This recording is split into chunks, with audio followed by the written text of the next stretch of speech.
Alright, so some of you might remember in the one of the last videos there, we saw that we were taking on water in the kayak and we couldn't figure out exactly what was going on or where it was coming from. It was just taking on a bunch of water and we just had to cut our fishing trip short and get back to shore. Ended up taking a hose and just kind of pouring water onto the kayak and figured out exactly where these leaks were coming from.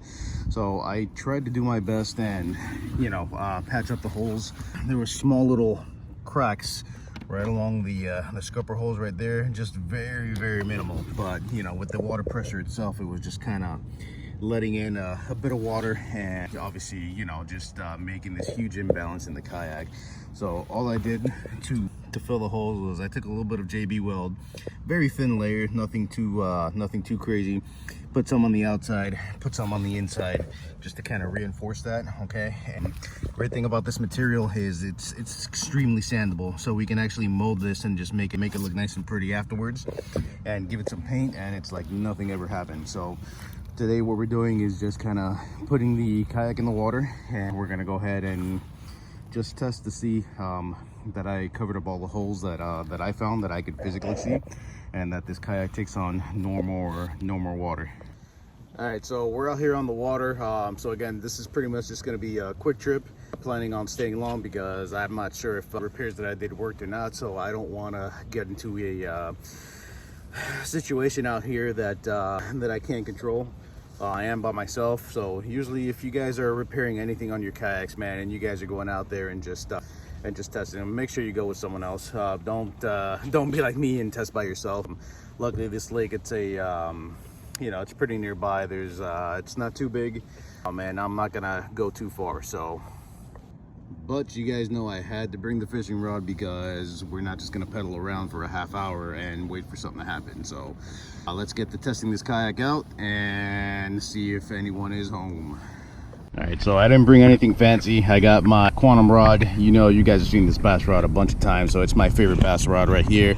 Got the Daiwa Crossfire, and I got these little crappy jigs from Innovative Jigs that I got. That's the Gray Ghost. This thing has been a killer out in freshwater. So if you guys want to try them out, I'll go ahead and put a description or a link in the description. I'm sorry, so you guys can go check those out. Well, here's a dumb update, but I was throwing that jig there and I tied it on. I kind of clipped the leader, or that little tag end, I'm sorry, a little too close to the knot. And that first pull that we got just kind of loosened it up a little bit, and a couple casts and that jig was just gone. So completely my fault. So there goes fishing while trying out the kayak, but we're just going to go ahead and keep pedaling around and try and see where this hole is at. So I'm not going to bore you guys with me just pedaling around this lake because it makes no sense. So I'm gonna go ahead and do my thing, and I will see you guys as soon as I get back on shore.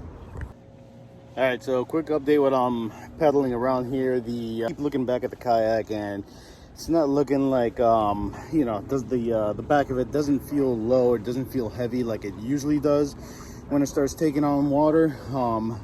What I am feeling is a bit of disbalance while I'm pedaling around. Now that could just be on me, because if I'm leaning off to one side or the other one, you know, that can cause the kayak obviously to lean one way, right? So I kind of keep balancing myself, just staying as straight up as I possibly can while I'm pedaling around, but I still do feel like some sort of a disbalance. So I got a feeling that this thing is still taking on water. We're almost back to where our car is, so as soon as I get it up on the water, we're going to open the hatch, and I'll go ahead and do that with you guys on video so we see exactly what's going on.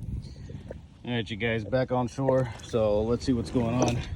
Got a little puddle of water back here, but that's no big deal because the water comes in through these scupper holes right here, and there's just kind of like a little pocket just for you to sit like a small cooler bag or something like that to be able to tie down. So that's no big deal at all. Let's go ahead and open this back hatch here, see if anything came in. There we go. And we have salt water still coming in. Fun. All right, so I did lift the kayak up a little bit. It's on an incline right here where I have it. Let me get this rod out of the way. As you guys can see, that thing is still full of water.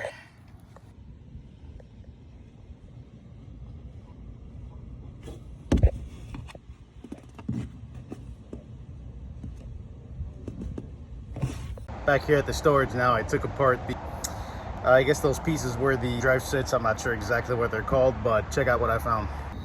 So there you can clearly see the crack just right here, and then looks like it might be going around that insert right there. So it's definitely where the water's coming in through, and obviously it being where the pedal sits. Every time you put pressure on there, it kind of opens up, and then that's when the water starts pouring in. So found the culprit.